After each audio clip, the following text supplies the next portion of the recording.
Vi lever i en verden, hvor her og nu ikke har nogen betydning i forhold til der og dem. Vi ser os selv som sociale, men egentlig har vi aldrig været mere fjerne.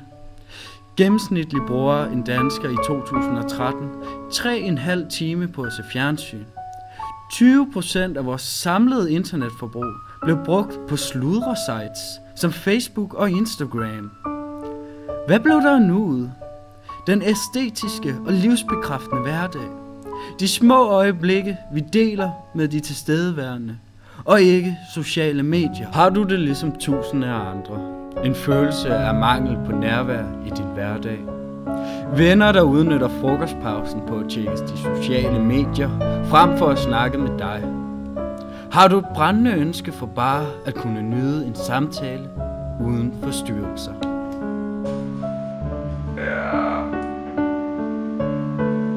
Hvad nu hvis jeg kunne hjælpe dig med at finde folk, der har det på samme måde? Det kan man ikke. Det findes ikke. Folk siger, at de gerne vil snakke, men de vender alligevel på tilbage til deres smartphone skråt. Først må du forstå, at du ikke er alene.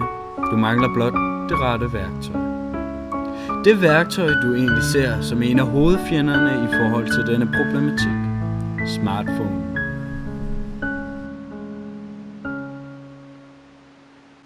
For en gang skyld troede jeg, at der var håb, men tomme ord er der nok af i denne verden.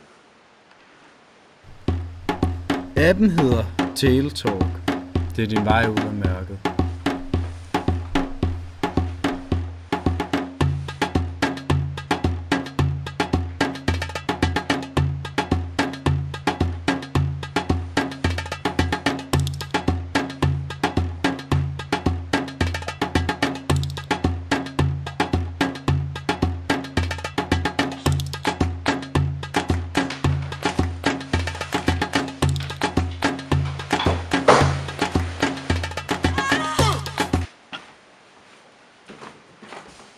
På din skærm kan du se, at der i dette område er nogen, som gerne vil snakke.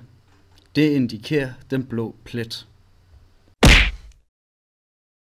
Derefter kan du så vælge en at linke dig med.